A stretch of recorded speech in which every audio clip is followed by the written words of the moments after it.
Hi, everyone. Thank you so much. We're going to go ahead and get started now.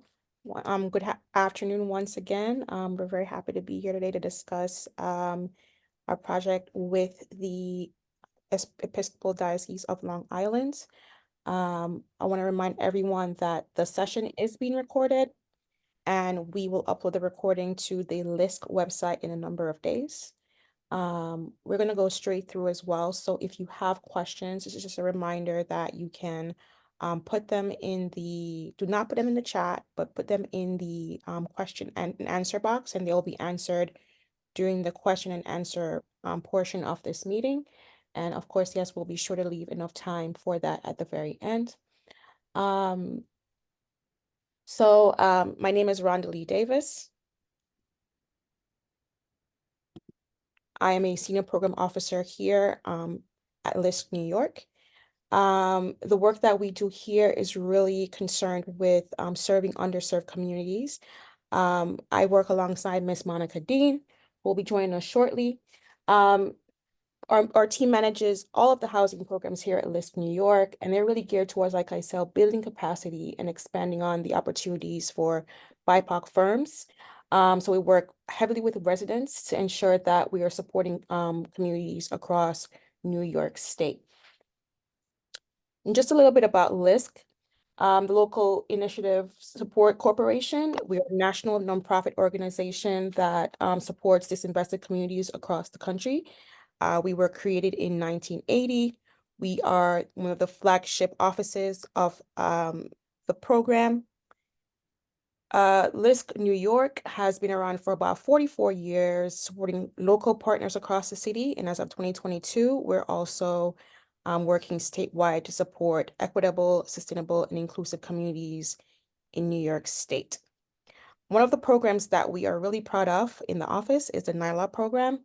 And the goal of the NYLOP program is to really help MDOs and FBOs with property and interest in building affordable housing access technical resources for development. So NYLOP provides financial and technical resources as well as a team of experts that really support the goal of providing resources. And that's what brings us here today. In 2023, we issued a RFEI for organization interested in being a part of the NYLOP program. And this program was, of course, in organizations in New York City, Westchester County, and upstate. And one of the members of the court are here with us today, which is the Episcopal Diocese of Long Island, to discuss their project. I am happy to hand it over to Ellen Lu Chen, who is an asset manager for the EDLI, who will discuss a little bit more about that project. Hi, everyone. With the Episcopal Diocese of Long Island is the governing body for Episcopal properties across Brooklyn, Queens, Nassau, and Suffolk County. Altogether, we have about 135 parishes, and each parish includes a church, a house, cemetery, sometimes a school building, church building, et cetera, et cetera. In Woodside, we have a church and parish hall that had been vacant for some time. There was a fire in, I believe it was 2007, and so the parish never returned to the building. More recently, in 2020, part of the building was rehabbed and rented to a non-for-profit tenant that has been offering community services out of the building. And as we look ahead and think about how we can better utilize this property, we are hoping to be able to create affordable housing on this site. It's a very attractive site. It's in a very underserved community. But it's also very local to the nearby train station, so it gives access to the folks who live there to Long Island, to the rest of the boroughs. And so I think it presents a very exciting opportunity for potential tenants of such a building.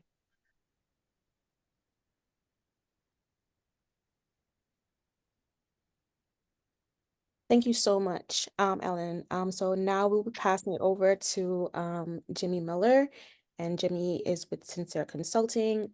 They've been assisting us on the execution of both the RFEI as well as the dissemination of all of the RFPs as part of NYLOP. So Mr. Miller, if you are there. I'm there and say we have an power outage, so I'm going to do this as quickly as possible. We have the RFP in conjunction with the EDLI in New York. We want to go to the next slide. The RFP is to select a co-developer to assist EDLI with bringing this project to fruition. So the RFP is based on a concept plan that has been done in conjunction with EDLI and the architect ESKW. And also we have an attorney, Jason LeBay, who works with New York City. And so Jason, ESKW, and I formed the development team of experts that work in New York and EDLI and the technical developer to bring this project to fruition. Okay, go to the next slide, please. Co-developer, scope of work. We're looking for a co-developer that has the financial capacity, development capability to bring this project to fruition. We're looking for a developer to identify funding sources, work with EDLI to submit the application, make all the customer guarantees necessary to bring this project to fruition, select the general contractor in conjunction with EDLI, and take the concept plans that have been developed to date, take those concept plans to the design stage, to the schematic design stage, to the design development stage, to the construction document stage, to the bidding stage. So take them through all those stages, and again, in conjunction with this development team, this New York, and EDLI. So the partnerships is aspect of this RFP is very important. And this is important as any of the items that I mentioned. This New York is very dedicated to promoting underserved communities and underserved persons and families. So we want the developer to be well-intentioned toward ensuring that MBE, WBE, BIPOC-led organizations are able to participate in this program to the maximum extent possible. So considerable weight is given to that aspect of the RFP. Next slide, please. Following up again, financing plan we're looking to develop. So we need to be a financing plan that can bring this project to fruition. One of the impediments that we'll be facing will be the size of this project. Again, the size of the project, we have two different plans. One of the plans calls for 24 units. So we know that might be one of the obstacles. Again, identifying the funding sources, carrying out that development plan. And again, we're looking not just to have a nice concept plan, but the goal of NYLOP is to actually create much needed affordable housing units. So the co-developer has to always keep that objective in mind. Next slide, please. The evaluation criteria is laid out in the RFP. Again, we're looking for a co-developer and a team that has experience in this field, experience with LITech, Federal Home Loan Bank, experience with the HPG, HCR programs, key staff experience, making sure your staff has experience, make sure that the team has done at least 2 cover projects in the last 10 years. Key business terms, looking to determine what share of your developer's fee and your income, annual income, individual value that you want to share with the group, and looking at your financial capabilities in terms of your liquidity and your overall financial capacity. It's very important that the developer has the liquidity and the wherewithal to bring this project to fruition. And last but not least, again, MBE, WBE, BIPOC, employment and contracting opportunities. It's an essential component of this RFP. Next slide, please. The deadlines here are outlined here.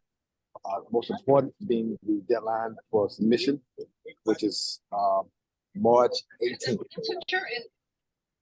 Notice.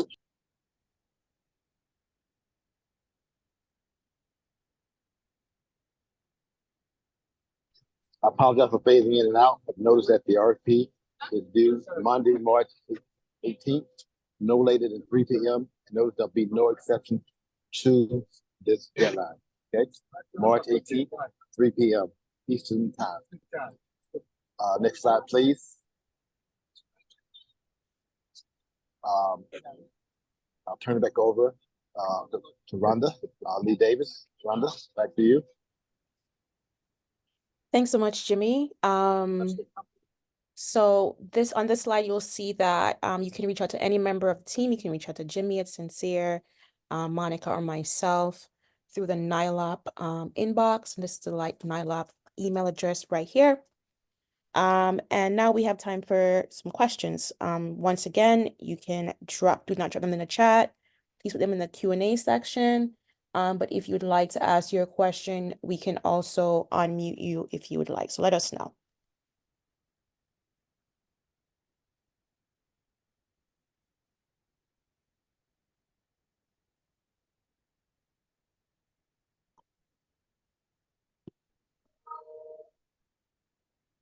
Okay, I don't see any Q&A questions.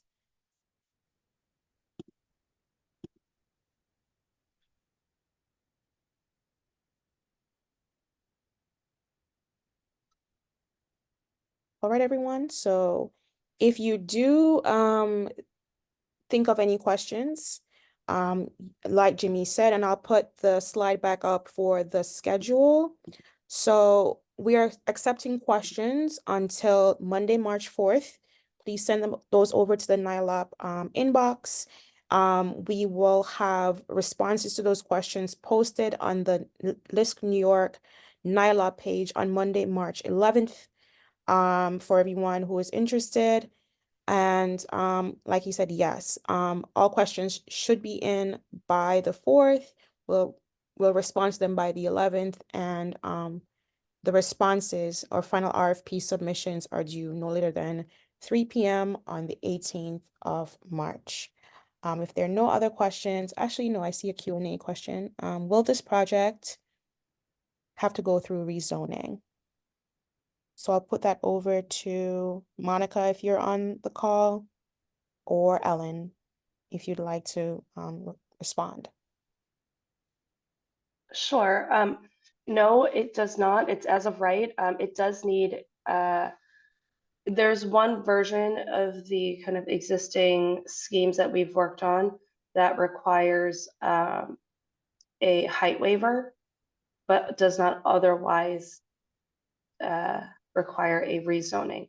There is a City of Yes rezoning that is underway, so that could change kind of the implications around this project, but the scheme that we have reviewed so far does not require the rezoning. Okay, thank you for that. Are there any other questions?